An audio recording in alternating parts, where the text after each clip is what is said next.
Hello, good morning, guys. Today our discussion is passive voice, or we call it also as passive sentence. Pembahasan hari ini adalah tentang kalimat pasif, dalam bahasa Inggris disebut juga passive voice. I think you are already familiar with this term. Saya rasa semuanya sudah familiar dengan istilah kalimat pasif ya. Yang namanya kalimat pasif, subjeknya itu orang ataupun bendanya itu adalah yang mengalami kata kerja, bukan yang melakukan ya. For example, kalau ada kalimat aktif, kalimat aktif, saya mendengarkan lagu Agnes Monica. Jadi kalau dipasifin, subjeknya tentu menjadi lagu Agnes Monica didengarkan oleh saya. Jadi lagu Agnes Monica itu adalah subjek yang mengalami kata kerja. Kalau dalam kalimat pasif tadi, kalau dalam kalimat aktif tadi, saya mendengarkan musik, saya mendengarkan lagu Agnes Monica. Saya mendengarkan, subjek saya itu yang melakukan kata kerja mendengarkan. Oke, the next thing you need to know, satu hal lagi yang perlu Anda ketahui bahwa subjek dalam kalimat pasif itu bisa berasal dari objek dari suatu kalimat aktif. Let's see the example ya. Ingat rumus secara umum kalimat aktif itu ada subjek, ada verb dan ada objek. Sedangkan kalau kalimat pasif itu adalah objek yang ada di kalimat aktif ini dipindahkan ke depan menjadi subjek. Oke, kalau dalam bahasa Indonesia, this is really simple, sekedar mengganti imbuhan me menjadi imbuhan di. But in English, it is a bit complicated, agak mendalam pembahasannya karena uh, tata bahasanya berbeda, lebih dalam maksudnya ya. Look at here, she has my number. Shinta has my number. Shinta is the subject, has is the verb, my number is the object. And if we want to pacify the sentence, kalau kalimat ini mau dipasifkan, berarti my number harus menjadi subjek dalam kalimat pasif. Oke, has. Has itu kata kerja bentuk pertama, itu artinya kalimat ini adalah simple present. Dan ingat, rumus kalimat pasif secara umum, rumus dasarnya adalah subjek diikuti oleh to be dan diikuti oleh verb 3. By agent ini merupakan subjek pelaku yang melakukan kata kerja tersebut. My number is had. Had, verb 3 ya, past participle of have. The baby can push the toy. We have the subject as the baby. We have subject, the baby can push. Ada modal can ya. Can itu modal itu selalu diikuti oleh verb 1. The toy object. Kalau kita mau pasifin berarti subject the toy harus diikuti oleh bentuk to be. Apa bentuk dari to be can? Bentuknya adalah can be. Lalu diikuti kata kerja verb 3 dari push, yaitu pushed by the baby. Okay, now look at here the example, the report bla bla bla by my boss. Yang mana yang benar jawabannya ke sini? Ya, tentu ini diminta untuk mempasifkan. Inti dari kalimat pasif adalah harus ada to be dan verb 3. Jadi jawabannya adalah is reviewed. Silakan dikerjakan selanjutnya. Now, kita bahas satu persatu kalimat pasif ya. Kalimat pasif itu bisa kita lihat dari yang di dalam kalimat itu apakah tenses atau modal. Kita bahas mulai dari tenses. Dan sebelum membahas mulai dari tenses, ini harus selalu diingat ya. Kalimat pasif itu always started with subject and followed by be. Harus ada to be.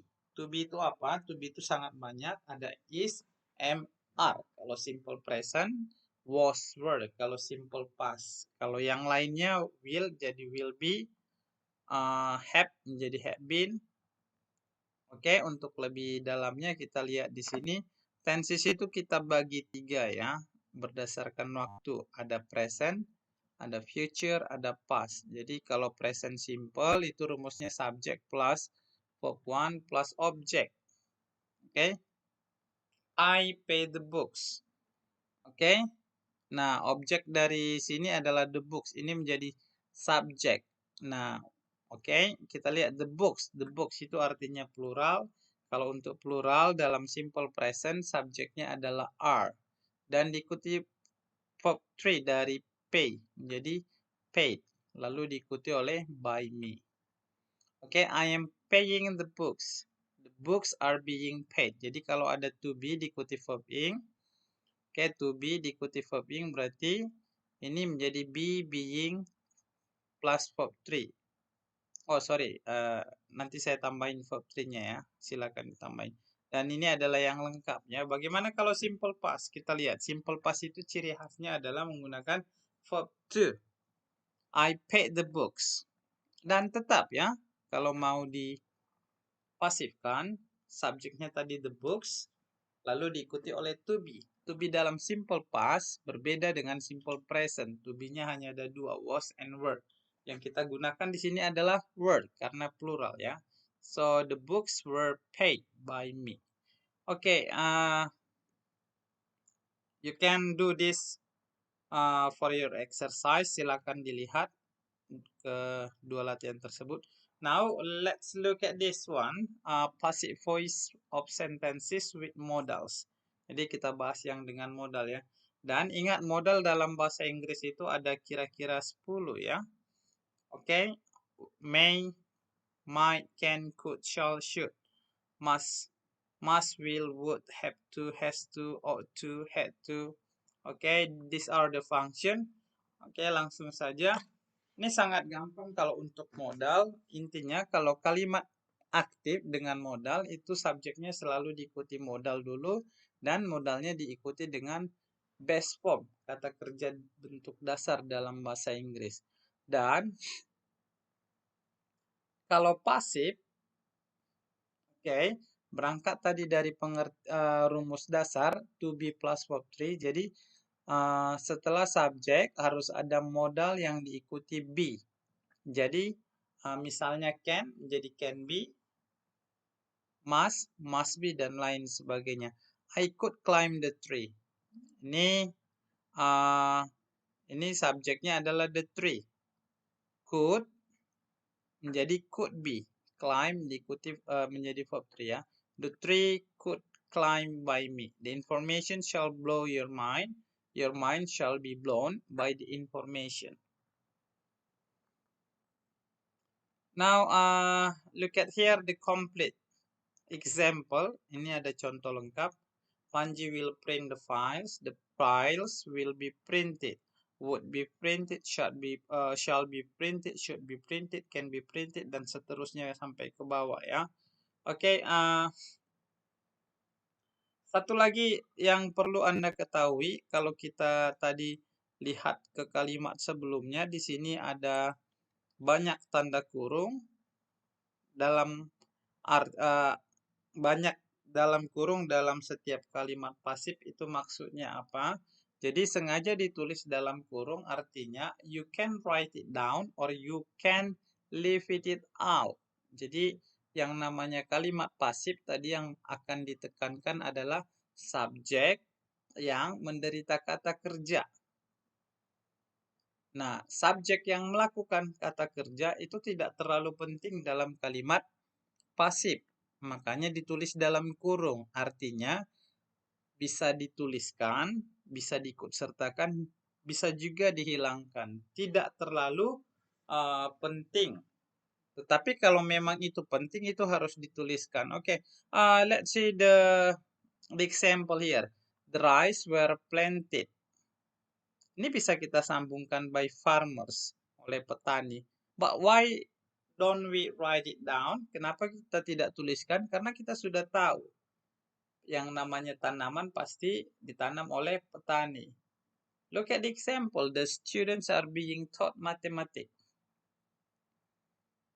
Kenapa tidak ditulis oleh siapa? Karena kita sudah pasti tahu yang ngajarin pasti adalah the teacher. Kita lihat, the woman was killed by an ex-prisoner. Wanita itu dibunuh oleh seorang mantan tahanan. Kenapa di sini dituliskan agentnya? Karena bukan orang lain, tetapi an ex-prisoner lah yang membunuh the woman. So this is really important. And next one. This is very common for us to have sentences with more than one object. Jadi seringkali kita jumpai kalimat itu objeknya ada dua ya. Nah kalau objeknya ada dua, itu sudah pasti bisa dijadikan dua kalimat pasif. Dan kalau objeknya dua, there must be an indirect object and direct object. Pasti salah satunya sebagai indirect object dan salah satu lainnya sebagai indirect object. Direct object itu artinya kalimat itu bisa berdiri sendiri. Look at here. Mom send me some money. Direct objectnya adalah some money. Karena apa? Coba kita buat jadi kalimat. Mom send me some money. Masuk akal ya.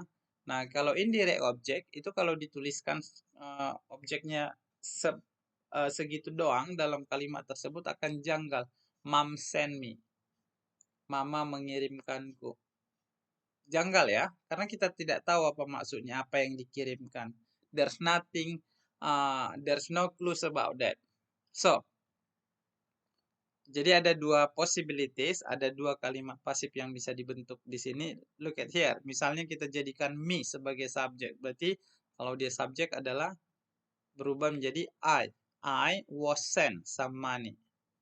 Tidak perlu kita tuliskan mamanya karena memang kalau konteks sudah jelas we can ignore it, bisa diabaikan ya. Kalau kita mau buat some money was sent to me, sama ya. Oke, the next one. Here are the most common expression of passive sentence ya. B-nya itu maksudnya tinggal diubah ke is, am, are, was, were, atau can be, must be. Interested itu pasangannya pasti in. Oke, kalau cover, feel, satisfied, please itu pasangannya with. Sama juga dengan concern, confused, and to. To itu biasanya digandengkan dengan dedicated, custom, committed. Okay guys, you have some exercises here. You can try to do them. And don't forget always to set your timer. Jangan lupa kalau setiap kali exercise itu di set timernya. Biar kalian juga tahu how quick you do the test. Jadi kalian bisa tahu nanti kecepatan kalian berapa, apa yang perlu ditingkatkan dan lain sebagainya. Thank you for this one. Let's discuss another topic.